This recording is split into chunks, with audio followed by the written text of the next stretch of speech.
को जय श्री राम, जय श्री राधे।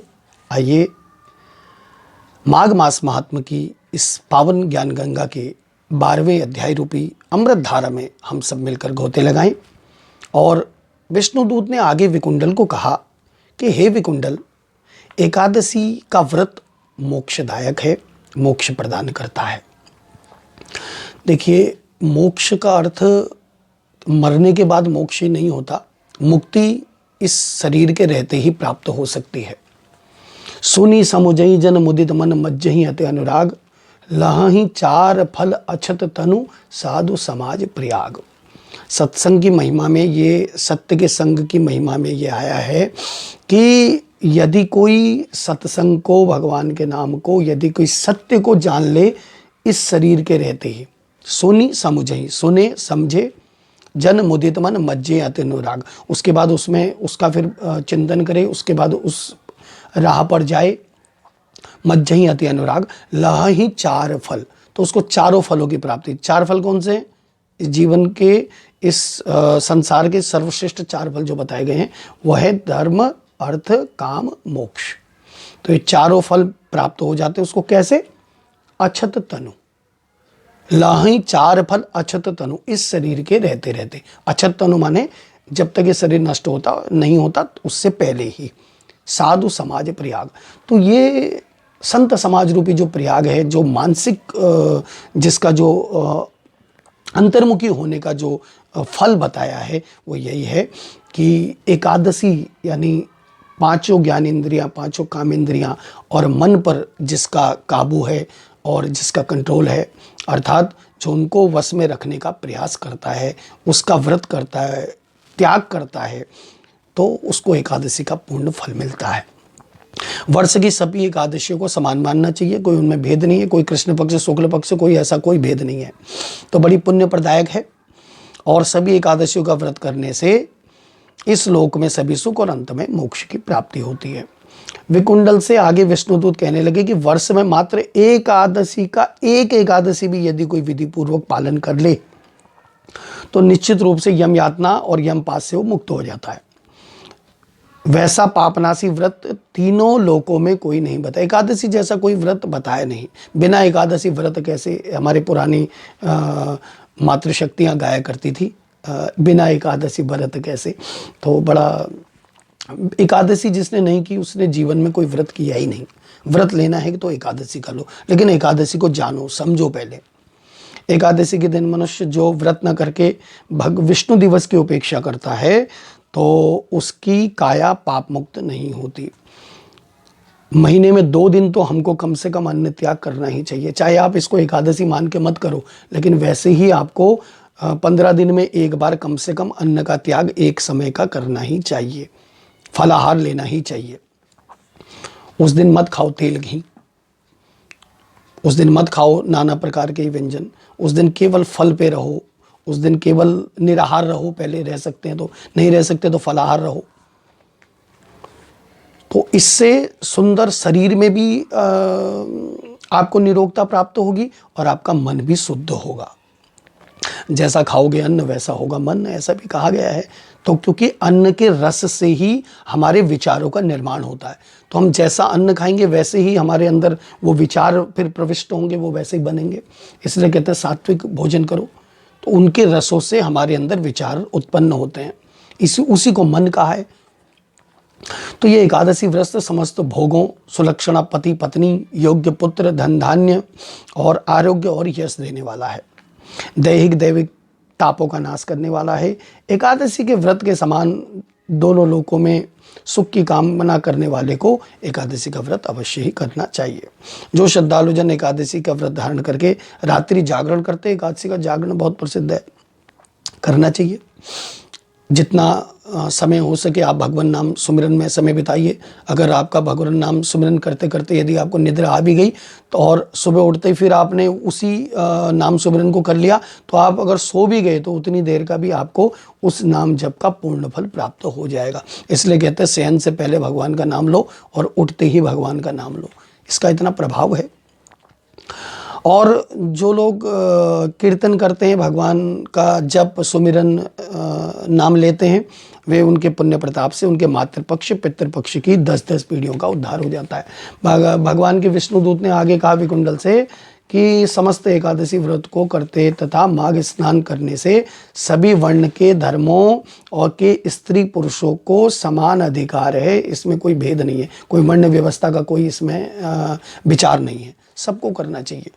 और एकादशी तो ये अपने लिए भी है, इस यदि शरीर को भी स्वस्थ चाहते हो तो भी एकादशी रहा करो, नहीं कर सकते व्रत नहीं कर सकते एकादशी रहो। तो आयु आश्रम लिंग वर्ण संबंधी कोई भेद नहीं। इसको ऐसे मत समझो कि ये हिंदू व्रत है, ये इस तरीके का व्रत है। एकादशी वैसे रहिए, एकादशी फास्ट करिए, एकादशी को केवल फ्रूट्स पे रहिए। लोग वैसे तो डॉक्टर्स बताते हैं तो दुनिया भर के परहेज कर लेते हैं, कितने कितने दिन खाना नहीं खाते हैं। आप ऐसा ही समझ लो कि हमारे ऋषि मुनियों ने ये सब क्यों रखा। महीने में 2 दिन आप इस तरीके का जो है आचरण करेंगे अपने शरीर को, अगर आप ऐसे रखेंगे, फल पे रखेंगे और अन्न का परहेज रखेंगे तो आपका शरीर निरोगी होगा, स्वस्थ होगा। इसलिए भी एकादशी रखी गई। और माघ स्नान करने वाले सभी मनुष्य पाप मुक्त होकर मुक्ति को प्राप्त करते हैं। अतएव धर्म प्रेमियों को माघ स्नान एकादशी का व्रत भगवान विष्णु की पूजा आराधना अवश्य ही करनी चाहिए। जो स्त्री पुरुष एकादशी का व्रत नहीं करते, माघ मास में न तो घर पर न तीर्थों में स्नान करते हैं, दान आदि भी नहीं करते, वे इस लोक में नाना प्रकार के कष्टों को भोगते हैं। जैसी वाइब्रेशन डालोगे वैसे ही वापस आएगी। तो मृत्यु के पश्चात भी घोर नर्क की यातनाएं उनको भोगनी पड़ती हैं, यही लोग परलोक उसके नष्ट हो जाते हैं।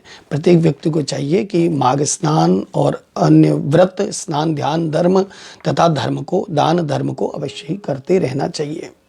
स्वर्ग सुख ऐश्वर्य की कामना करने वाले को चाहिए कि वे अन्न वस्त्र द्रव्य भूमि स्वर्ण पुष्प तिल गुड़ इत्यादि का अवश्य दान करें। दान न करने वाले को परलोक में कुछ भी प्राप्त नहीं होता। परलोक का मतलब अगर आप समझे कि थोड़े समय बाद आपके इसी जीवन को भी यदि आप परलोक समझ लें, फ्यूचर को, भविष्य को, तो ये भी कोई अतिशयोक्ति वाली बात नहीं है। तो अगर चाहते हैं तो दीजिए, जो दोगे वो अवश्य ही लौट कर आएगा, और कितना गुना होकर आएगा ये पता नहीं। प्रत्येक व्यक्ति को अपनी श्रद्धा और सामर्थ्य के अनुसार दान करना चाहिए। दान के लिए 2 ही चीजें मानी गई है, सामर्थ्य और शक्ति के अनुसार। दूसरे को देखकर दान नहीं होता, दान अपने को देखकर अपनी सामर्थ्य और अपनी शक्ति के अनुसार करना चाहिए, कम ना ज्यादा। वैश्य व निर्धन मनुष्य बड़े दान नहीं कर सकते, फिर भी सीमित साधनों में से भी उनको कुछ ना कुछ अन्न जल इत्यादि, जो नहीं कर सकते तो अन्न जल इत्यादि का दान करना चाहिए। यदि दरिद्रावश अभाववश किसी कारण से दान करने में वस्तु उपलब्ध ना हो तो कम से कम जो कोई याचक मिले उसको प्रेम से राम राम ही कर दिया करो। ऐसी वाणी बोलिए मन का आपा हो, ये भी दान है। वाणी से भी तो दान होता है। आप लोगों को लगता है धन देने से और चीज़ें देने से दान नहीं होता। यदि आपकी वाणी में ऐसी ताकत है तो आप वाणी से भी दान कर सकते हैं। हर किसी से मीठा बोलिए। कोई बोले कड़वे बोल तू मीठा मीठा बोल, तू ऐसी वाणी बोल कि मन का आपा खोए। ऐसी वाणी बोलिए मन का आपा खोए। तू ऐसी वाणी बोल जो लागे यूं अनमोल, जो काम न तू कर पाए तेरी वाणी वो कर जाए।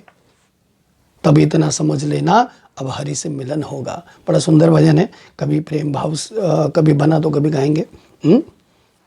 जब मन में लगन लग जाए तेरी रचना हरि गुण गाए। तेरी रचना कह लो या रसना कह लो, तेरी रचना यानी ये जीवा, तेरी रचना हरि गुण गाए। तब इतना समझ लेना अब हरि से मिलन होगा। तो नाना प्रकार के कष्ट उनको भोगने पड़ते हैं जो यथोचित दान इत्यादि नहीं करते, उनका मन भी अशांत रहता है। क्योंकि मैंने पहले भी कहा था, देने में ही आनंद है, देने में ही सुख है और देने में ही शांति है, और मानसिक शांति से बड़ा कोई सुख नहीं, कोई स्वर्ग नहीं। अंत में विष्णुदूत ने कहा कि हे वैश्यवर, तुम मुझसे अपनी शंका का समाधान और क्या करना चाहते हो, करवाना चाहते हो, अथवा क्या सुनना चाहते हो, स्पष्ट रूप से मुझे बतलाओ। इस प्रकार एकादशी तिथि का, एकादशी व्रत का महात्मा बताया। और इति श्री पद्म पुराणे माघ मास महात्म्ये 12वां अध्याय संपूर्ण। इस प्रकार यहाँ पर 12वां अध्याय माघ मास महात्मा का पूरा हुआ। ये एकादशी के दिन का महात्मा है, और मुझे बड़ी प्रसन्नता है कि ये एकादशी के दिन ही प्रकट होगा इस वर्ष में। एकादशी के दिन ही ये अध्याय आ रहा है, तो सब लोग पौष शुक्ल पक्ष की जो एकादशी आएगी, पुत्रदा एकादशी, कोशिश करें, प्रयास करें कि उस दिन से एकादशी व्रत ना भी हो, एकादशी रहने का प्रयास करो। रहने का अर्थ यही है कि उस दिन कम से कम अन्न का परहेज करो। और एकादशी का मूल मंत्र एक ही है, ओम नमो भगवते वासुदेवाय। सभी की कल्याण कामना के साथ आगे के अध्याय में पुनः ठीक है 11 बजे हमारी ये कथा यूट्यूब चैनल पे आ रही है, तो सब लोग चैनल को सब्सक्राइब कर लें, स्पर्श7 को, और जो उसमें बेल आती है उसका ऑल का बटन क्लिक कर लें, तो आपको फिर मैसेज भेजने की भी ज़रूरत नहीं पड़ेगी। आपके पास नोटिफिकेशन ठीक है 11 बजे अपने आप आ जाएगा कथा का। और मैं कोशिश करूँगा कि अब मैं व्हाट्सएप पे मैसेज डालूँगा भी नहीं, क्योंकि अब आप लोगों के अंदर अगर चाह है तो आप स्वयं ही उस पर आकर देखिए। और पौष शुक्ल पक्ष की एकादशी से जो चंद्रमास माघ मास महात्मा को करते हैं, तो वो भी आज के दिन अर्थात एकादशी के दिन से इस माघ मास स्नान को कर सकते हैं। तो क्योंकि शास्त्र में आरंभ में महात्मा में बताया था कि जो चंद्रमास का व्रत करते हैं इस माघ का, तो वो उनको पौष की एकादशी से करना चाहिए, शुक्ल पक्ष की। तो जैसे भी आप करें, या पूर्णमासी से भी कर सकते हैं, तो जैसा आपको उचित और जैसा आपके लिए समय हो, तो उस हिसाब से आप व्रत को करें। आप सभी का कल्याण हो, और आगे की कथा में पुनः आपसे मुलाकात होगी। तब तक के लिए सभी को जय श्री राम।